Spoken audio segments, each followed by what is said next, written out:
Hello everyone, welcome back to TechLab. In our previous tutorial, we explained what the SLAM is and how it works. If you missed that one, I highly recommend checking it out first.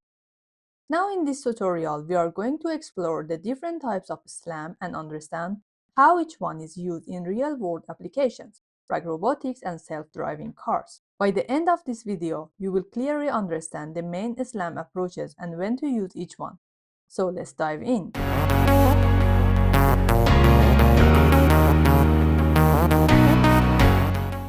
SLAM systems are usually classified based on the type of sensor they use.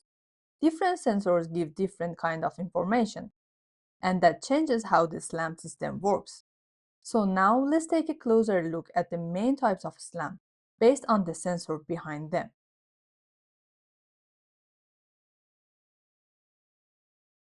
First, what is LiDAR? LiDAR is a sensor that uses laser beams to measure distance. It sends out tiny laser pulses. When a laser beam hits a wall or an object, it bounces back. By measuring how long it takes for the laser to return, the sensor calculates the distance. You can think of LiDAR as a super fast and very precise digital ruler. Now let's connect this to SLAM. LiDAR SLAM is a method where a robot uses a LiDAR sensor to see walls and obstacles, builds a map of the environment, and figures out its own position on that map, all at the same time. And that's why it's called simultaneous localization and mapping. The robot is mapping and locating itself at the same time. The LiDAR rotates and sends laser beams in all directions. It measures distance to walls, distance to objects, free space around it. This creates one snapshot of the surroundings. Think of it like taking a picture but with distance instead of colors. When the robot moves forward or turns, the LiDAR scans again.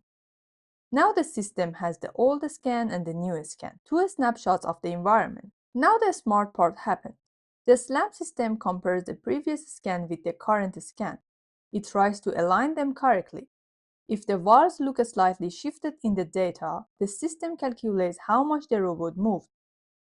This is how the robot estimates its new position. As the robot keeps moving and scanning, new walls are added, the map becomes bigger, and the robot's position is updated continuously.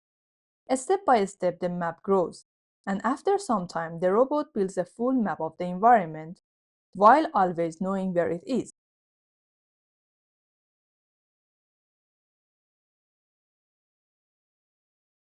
Now let's talk about another popular type of SLAM, Visual SLAM.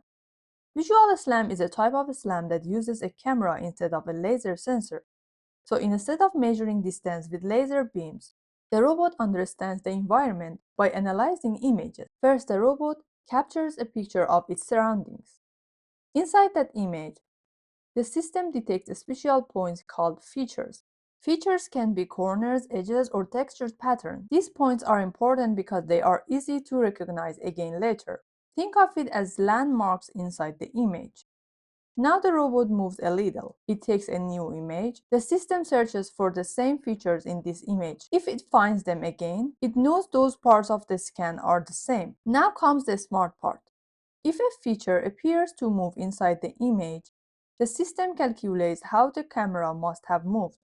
For example, if features shift to the left, the robot moved right.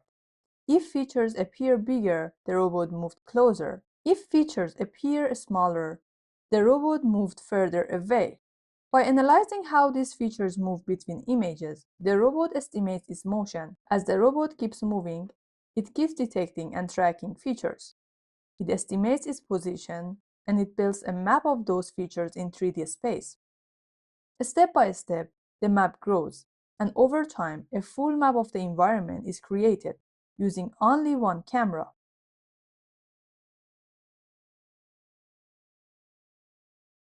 Visual-Inertial SLAM is a SLAM method that uses two sensors together, a camera and an IMU.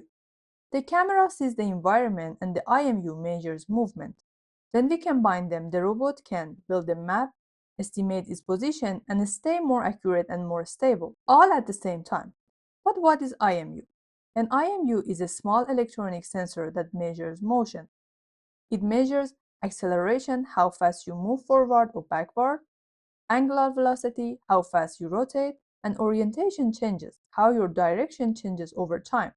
You can find IMUs in smartphones, drones, or VR headsets. But it's important to know an IMU doesn't see the world, it only measures movement. But why do we combine camera and IMU? Let's understand the problem first. Camera gives detailed visual information, can detect features and landmarks, but struggles with fast motion, and also can be affected by poor lighting. An IMU is very fast and responsive, works even in darkness, and handles rapid motion well, but small errors build up over time. So when we combine them, the camera corrects IMU drift, and the IMU stabilizes fast camera motion. Together, we get a more accurate and reliable system. How Visual-Inertial SLAM works. Just like Visual SLAM, the camera captures images. It detects features and it tracks how those features move. This helps estimate position visually. At the same time, the IMU measures acceleration, rotation speed, and direction changes. The IMU sends updates very quickly, much faster than the camera. So it provides a smooth short-term motion tracking. Now comes the important part. The system combines visual data from the camera and motion data from the IMU. This process is called sensor fusion. Here is how it works.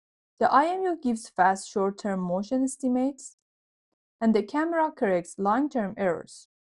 This makes the system more stable, more robust, and more accurate. Using both sensors together, the system estimates position more reliably, builds a more accurate map, and handles quick movement much better.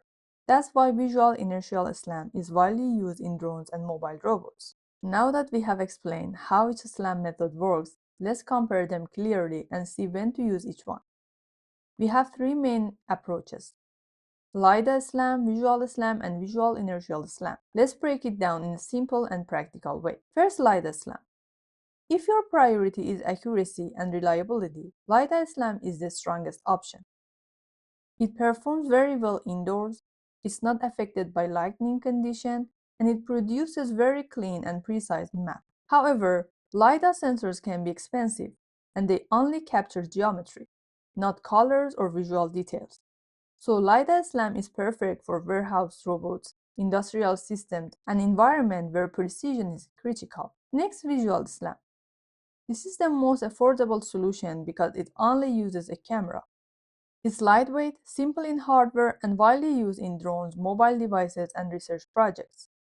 But it depends heavily on lighting conditions. In dark rooms or empty environments, it can struggle or lose tracking. So Visual SLAM is great when cost and size matter more than maximum robustness.